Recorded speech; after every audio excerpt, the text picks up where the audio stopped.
अस्सलाम वालेकुम अज़ीज़ तलबा, मेरा नाम अयास अहमद है और मैं आपकी 10वीं क्लास कंप्यूटर साइंस का उस्ताद हूँ। अज़ीज़ तलबा, हम अपनी आज की क्लास में ये सीखेंगे कि गेट सी एच का फंक्शन क्या होता है और हम ये भी सीखेंगे कि सी लैंग्वेज के अंदर स्टेटमेंट टर्मिनेटर क्या होता है। आइए अपनी आज की क्लास का आगाज़ करते हैं। अज़ीज़ तलबा, हमने अपनी पिछली क्लास में ये पढ़ा था कि अगर हमने सारफ से कोई कीमत, कोई वैल्यू इनपुट लेनी हो तो वो हम किस तरीके से लेते हैं। हमने ये पढ़ा था कि स्कैन एफ को हम किस तरीके से सी लैंग्वेज के प्रोग्राम में इस्तेमाल करते हैं और हमने अपनी एक क्लास में फॉर्मेट स्पेसिफायर्स के बारे में भी पढ़ा था कि फॉर्मेट स्पेसिफायर्स क्या होते हैं, कौन सी डाटा टाइप का फॉर्मेट स्पेसिफायर कौन सा होता है, ये हमने पढ़ा था। और फिर हमने अपने आईडी के ऊपर यानी कि इंटीग्रेटेड डेवलपमेंट एनवायरनमेंट के ऊपर जाके सी लैंग्वेज के कुछ प्रोग्राम भी लिखे थे और उन प्रोग्राम की मदद से ये समझने की कोशिश की थी कि फॉर्मेट स्पेसिफायर किस तरीके से काम करते हैं, सी लैंग्वेज के अंदर जो आउटपुट का फंक्शन है वो किस तरीके से काम करता है और जो इनपुट का फंक्शन है वो किस तरीके से काम करता है। आज की क्लास में जो हमारा मौजू है, जो हम समझेंगे, हमारे पास एक फंक्शन होता है GETCH जिसे हम गेट सी एच बी कहते हैं। आज हमने ये सीखना है कि ये गेट सी एच का फंक्शन क्या काम करता है और इसे हम क्यों इस्तेमाल करते हैं अपने सी लैंग्वेज के प्रोग्राम में। सबसे पहले तो एक बात हम ज़रा दोबारा ये सीख लेते हैं कि जितने भी फंक्शन हम इस्तेमाल करते हैं, वो गेट सी एच का फंक्शन हो या फिर वो हमारे पास आउटपुट का फंक्शन हो या इनपुट का फंक्शन हो, ये जितने भी फंक्शंस हैं जो क्या काम करते हैं, ये सारे का सारा कहाँ पे लिखा होता है। जो सी लैंग्वेज की लाइब्रेरी है वहाँ पर जो फाइल्स हैं उनके अंदर ये लिखा होता है, जिनको हम अपने हेडर सेक्शन के अंदर शामिल करते हैं यानी कि इंक्लूड करते हैं। और आपको पता है कि अब तक हमने जितने भी प्रोग्राम लिखे हैं उन प्रोग्राम के अंदर हम एक फ़ाइल को इंक्लूड करते थे और वो फाइल कौन सी होती थी, stdio.h, जिसको हम स्टैंडर्ड इनपुट आउटपुट यानी कि इसको कहते हैं। इस फाइल को हम यहाँ पे शामिल करते थे और ये फाइल क्या करती थी, जो हमारे इनपुट और आउटपुट के फंक्शन होते हैं उनकी जो जिस तरीके से भी हम काम करते हैं अपने प्रोग्राम के अंदर, वो इस वजह से चलते हैं क्योंकि हमने ये फ़ाइल यहाँ पे इंक्लूड की होती है, शामिल की होती है। तो आज हम ये सीखेंगे, ये पढ़ेंगे कि ये गेट सी एच का फंक्शन जो है ये क्या काम करता है। तो सबसे पहले हम ये देख लेते हैं कि हमारी किताब के अंदर जो गेट सी एच की जो तारीफ़ और इसका जो काम लिखा हुआ है वो क्या है, उसको हम देखते हैं। Gate C H function Saraf से एक करैक्टर लेने के लिए इस्तेमाल होता है। सबसे पहले तो आप इसको समझ लीजिए कि ये क्या है। गेट सी एच फंक्शन ये एक फंक्शन है जो सारफ से यानी कि यूज़र से एक करैक्टर लेने के लिए इस्तेमाल होता है। अब करैक्टर क्या होता है इसको भी समझ लीजिए आप। आपको याद होगा जब हमने डाटा टाइप्स के बारे में पढ़ा था तो तब हमने क्या इंटीजर डाटा टाइप के बारे में पढ़ा था, फिर हमने फ्लोट डाटा टाइप के बारे में पढ़ा था और फिर हमने करैक्टर डाटा टाइप के बारे में भी पढ़ा था। और करैक्टर डाटा टाइप के बारे में जब हमने पढ़ा था तब हमने ये सीखा था कि करैक्टर डाटा टाइप में कोई भी एक हमारे पास कोई अदद वहाँ पे आ सकता है या कोई हरफ वहाँ पे आ सकता है। वो हरफ बड़ा भी हो सकता है, छोटा भी हो सकता है, यानी कि कैपिटल भी हो सकता है, स्मॉल भी हो सकता है।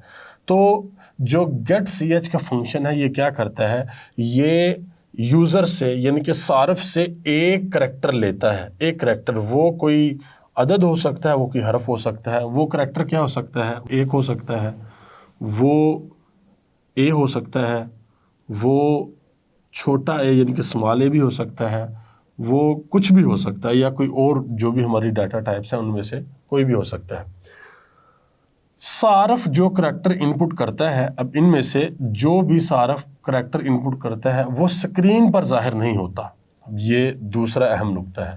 पहला अहम नुक्ता क्या था, gate C H function Saraf से एक करैक्टर लेने के लिए इस्तेमाल होता है। सारफ जो करैक्टर इनपुट करता है वो स्क्रीन पर जाहिर नहीं होता। ये आम तौर पर प्रोग्राम की एग्जीक्यूशन को रोकने के लिए इस्तेमाल किया जाता है। ये सबसे अहम जो नुक्ता है वो ये है कि जो getch का जो फंक्शन है ये क्या काम करता है। जब हमने किसी प्रोग्राम की एग्जीक्यूशन को रोकना हो तो उस वक्त हम क्या करते हैं, उस वक्त हम getch फंक्शन का इस्तेमाल करते हैं। तो इसको दोबारा एक दफ़ा पढ़ लेते हैं ताकि सही से समझ आ जाए। getch फंक्शन सारफ से एक करैक्टर लेने के लिए इस्तेमाल होता है। सारफ जो करैक्टर इनपुट करता है वो स्क्रीन पर जाहिर नहीं होता। जो सारफ इनपुट करता है वो स्क्रीन पर नज़र नहीं आता। ये आम तौर पर ये क्या है, ये getch आम तौर पर प्रोग्राम की एग्जीक्यूशन को रोकने के लिए इस्तेमाल किया जाता है। कि जो प्रोग्राम चलाते हैं उसकी एग्जीक्यूशन को रोकने के लिए हम इसको इस्तेमाल करते हैं। जब हम अपने आईडी के ऊपर, इंटीग्रेटेड डेवलपमेंट इन्वायरमेंट के ऊपर जब हम एक प्रैक्टिकल करेंगे, इसकी मिसाल देखेंगे, तो हमें तब सही अंदाज़ा होगा कि किस तरीके से काम करता है। अब भी हम इसको यहाँ पे एक हमने एग्जांपल जो है 2.6 यहाँ पर लिखी हुई है, इसको भी हम समझने की कोशिश करते हैं। सबसे पहले आप देखिए कि हमने एक प्रोग्राम लिखा है सी लैंग्वेज के अंदर। ये यहाँ पे बॉडी स्टार्ट हुई यानी कि शुरू हुई और यहाँ पे हमारी एंड हुई। अच्छा, सबसे पहले हमने क्या किया कि जो हमारा हेडर सेक्शन है या लिंक सेक्शन जिसको हम कहते हैं, उसके अंदर हमने 2 फाइलों को शामिल किया। पहली फ़ाइल के बारे में तो हमें पता है, ये हम पहले भी शामिल करते रहे हैं, stdio.h। लेकिन आज एक और फाइल हमने यहाँ पे शामिल की है, इंक्लूड की है, और उसका क्या नाम है, conio.h। अब ये फ़ाइल क्या करती है, इसको हमने क्यों यहाँ पर शामिल किया है, इसके बारे में भी हम सीखेंगे। उसके बाद हमने क्या किया, यहाँ पर हमने मेन फंक्शन लिख दिया। आपको पता है कि सी लैंग्वेज के अंदर जब कोई प्रोग्राम हम लिखते हैं उसमें हमारे पास 3 अहम हिस्से होते हैं। हेडर सेक्शन होता है, मेन का फंक्शन होता है, और मेन फंक्शन की बॉडी हमारे पास होती है। तो हेडर में भी हमने फाइलें यहाँ पे लिख दी, उसके बाद हमने मेन फंक्शन भी लिख लिया, और फिर हमने यहाँ से मेन फंक्शन की जो बॉडी है उसको शुरू किया और यहाँ पर उसे ख़त्म भी कर दिया। और फिर हमने यहाँ पे एक प्रिंट एफ का फंक्शन लिखा है, और उस प्रिंट एफ के फंक्शन में हमने क्या किया, ये वावैन यहाँ पे लगाई और यहाँ पे ये वावैन इस तरीके से यहाँ पर भी लगाएंगे, और हमने यहाँ पे लिख दिया enter any key if you want exit program. अगर आप प्रोग्राम को एग्जिट करना चाहते हैं तो कोई भी की जो है वो आप एंटर कर दें। वो की क्या होगी, वो कोई भी नंबर हो सकता है, कोई अदद, कुछ भी हो सकता है। अच्छा, उसके बाद फिर हम क्या करेंगे, उसके बाद जब हम इसको चलाएंगे इसको, तो उसके बाद क्या होगा, इसके बाद हमारा प्रोग्राम, जब इस प्रोग्राम को हम बिल्ड करेंगे और बिल्ड करने के बाद जब हम इसको बिल्ड कंपाइल करेंगे और फिर हम इसको रन करेंगे तो हमारा प्रोग्राम चलेगा। और चलने के बाद हमारे पास क्या होगा कि जो स्क्रीन है, जो ब्लैक कलर की कंसोल स्क्रीन हमारे पास आ जाती है, उसमें क्या होता है कि उसमें ये लिखा हुआ आ जाएगा enter any key if you want exit program. और आप देखेंगे जब आपके पास ये लिखा आ जाएगा तो इसके नीचे भी कोई कुछ मालूमात आपके पास आ रही होंगी, और जैसे ही आप क्या करेंगे, कोई की प्रेस करेंगे या कोई बटन आप दबाएंगे तो आपका प्रोग्राम जो है वो ख़त्म हो जाएगा, यानी कि वो एग्जिट कर जाएगा। लेकिन अगर हम क्या करें, अगर हम इस फंक्शन का इस्तेमाल करें, getch जो फंक्शन है हमारे पास, इसका इस्तेमाल करें, हम यहाँ पे प्रिंट एफ के नीचे यहाँ पे लिख दें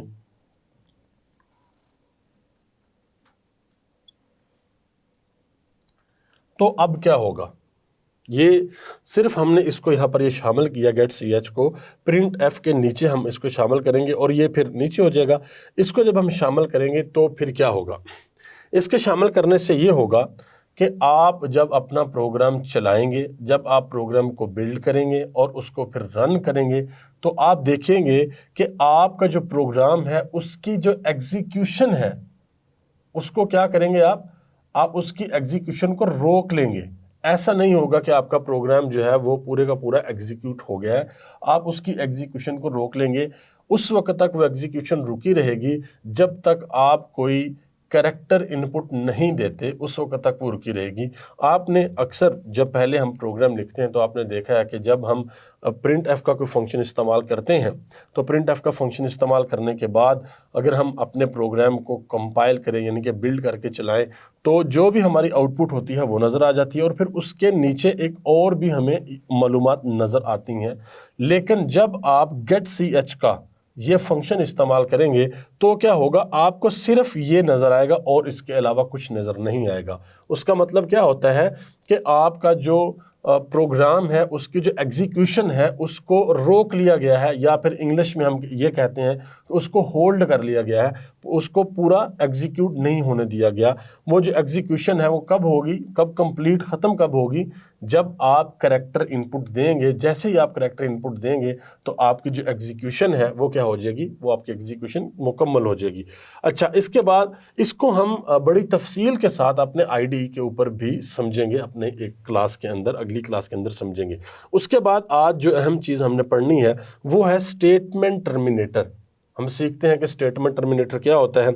आपको याद होगा जब भी हमने प्रिंट एफ का फंक्शन इस्तेमाल किया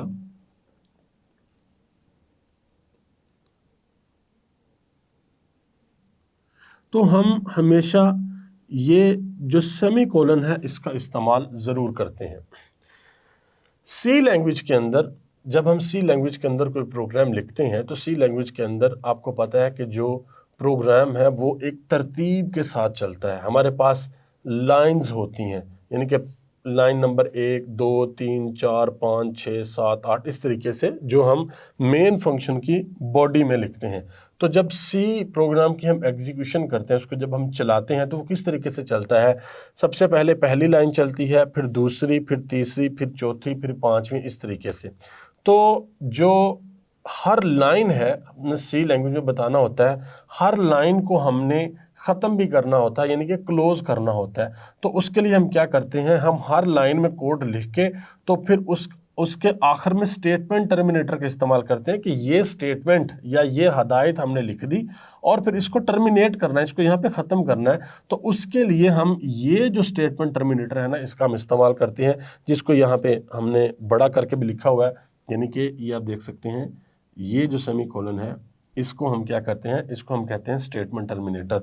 और अगर मिसाल के तौर पे हमने कोड लिखा 20 लाइनों का और उन 20 लाइनों में से किसी एक दो लाइन के ऊपर हम ये लिखना भूल गए या हमने स्टेटमेंट टर्मिनेटर ये नहीं दिया, तो क्या होगा, जब आप अपने प्रोग्राम को बिल्ड करेंगे तो आपके पास एरर आ जाएगा, आपका प्रोग्राम सही तरह से नहीं चल पाएगा।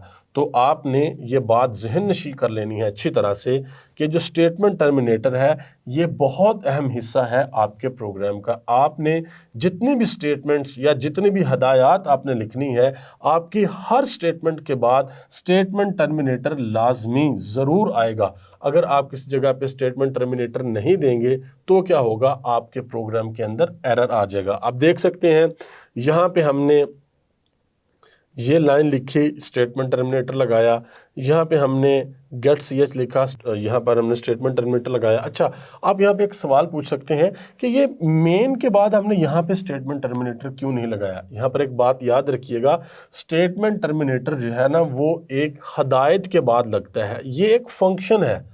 फंक्शन के बाद यहाँ पर हम स्टेटमेंट टर्मिनेटर नहीं लगाते, ये फंक्शन है, ये इसका खुद का जो स्ट्रक्चर है वो ढांचा वो क्या है कि ये फंक्शन यहाँ से शुरू होता है और यहाँ पे ये ख़त्म होता है। ये फंक्शन का नाम है और ये उस फंक्शन की बॉडी है जो यहाँ से शुरू होती है यहाँ पे ख़त्म होती है। तो इसको आपने स्टेटमेंट टर्मिनेटर जो है उसको, यानी कि एक स्टेटमेंट एक हदायत, इसको नहीं समझना। स्टेटमेंट जो है वो ये होती है, जैसे आपने प्रिंट एफ का फंक्शन इस्तेमाल कर लिया, आपने स्कैन एफ का फंक्शन इस्तेमाल कर लिया, या आपने एक वेरिएबल को डिक्लेयर किया तो वेरिएबल की डिक्लेरेशन के बाद आप स्टेटमेंट टर्मिनेटर लगाते हैं। जैसे मिसाल के तौर पे हमने डाटा टाइप लिखी इंट और फिर हमने वेरिएबल का नाम रखा एज, तो आपने इसके बाद अब क्या करना है, स्टेटमेंट टर्मिनेटर लगाना है। फिर आपने अगर इस वेरिएबल में कोई वैल्यू रखनी है, कोई कीमत रखनी है, मिसाल के तौर पे इसमें कीमत आप महफूज करते हैं 16, इसके बाद फिर स्टेटमेंट टर्मिनेटर आपने लगाना है। तो ये आपके फंक्शंस हों या आपके वेरिएबल की डिक्लेरेशन हो, वेरिएबल्स की इनिशियलाइजेशन हो, वहाँ पे हर जगह पे आपके स्टेटमेंट टर्मिनेटर्स आएंगे। हम आगे जाके अपनी क्लासेस के अंदर ये पढ़ेंगे कि हम ऑपरेटर्स की बात कर रहे होंगे, हम असाइनमेंट ऑपरेटर्स की बात कर रहे होंगे, हम रिलेशनल ऑपरेटर्स की बात कर रहे होंगे। तो वहाँ पे हम पढ़ेंगे कि ऑपरेटर्स को किस तरीके से इस्तेमाल करते हैं। और आप वहाँ पर देखिएगा, जब हम ऑपरेटर्स का इस्तेमाल करेंगे तो वहाँ पर भी आपको ये नज़र आएगा कि हम हर जगह पे, हर लाइन के आखिर में हम एक चीज़ इस्तेमाल करेंगे, उसको हम कहते हैं स्टेटमेंट टर्मिनेटर। और अगर आप स्टेटमेंट टर्मिनेटर किसी जगह पर भूल गए, आपने ना लगाया, आपको याद ना रहा, तो आपका जो आईडी है इंटीग्रेटेड डेवलपमेंट एनवायरनमेंट, नीचे आपको जहाँ पे एरर के नोटिफिकेशन आते हैं, वहाँ पर आपको पता लग जाएगा कि कौन सी लाइन के ऊपर आपका स्टेटमेंट टर्मिनेटर जो है आपने नहीं लगाया, तो फिर हम उसको ठीक कर लेते हैं। मैं उम्मीद करता हूँ कि आज की क्लास में जो हमने गेट सी एच के बारे में पढ़ा, और सबसे अहम बात जो इसके बारे में पढ़ी, गेट सी एच क्या करता है। गेट सी एच फंक्शन सार्फ से एक करैक्टर लेता है और फिर ये प्रोग्राम की एग्जीक्यूशन को रोकने के लिए इस्तेमाल होता है। ये दो अहम चीज़ें हमने पढ़ी। और फिर हमने देखा, अहम चीज़ ये देखी कि हम इस फंक्शन को इस्तेमाल करने के लिए इस फाइल को भी हम अपने प्रोग्राम के अंदर इंक्लूड करते हैं, शामिल करते हैं। और जब पूरा प्रोग्राम लिखते हैं, प्रोग्राम के आखिर में हम क्या करते हैं, गेट सी एच का फंक्शन इस तरीके से लिखते हैं, तो सारा प्रोग्राम हमारा चलता है। और ये फंक्शन फिर उसके बाद हमारे प्रोग्राम को रोक लेता है, उसकी एग्जीक्यूशन मज़ीद नहीं होने देता, उसको रोक लेता है। उस वक्त तक रोकता है जब तक हम कोई की जो है, कोई वैल्यू इनपुट ना दे दें, कोई कीमत इनपुट ना कर दे। जैसे ही वो हम कीमत इनपुट देते हैं तो फिर जो हमारा प्रोग्राम है उसकी एग्जीक्यूशन जो है वो ख़त्म होती है और वो एग्जिट कर जाता है। मैं उम्मीद करता हूँ कि आपको आज की क्लास सही से समझ आई होगी। अजीज़ तलबा, मैं उम्मीद करता हूँ कि आपको आज की क्लास सही से समझ आई होगी। हम जल्द मिलेंगे अपनी अगली क्लास में, तब तक के लिए अल्लाह हाफिज़।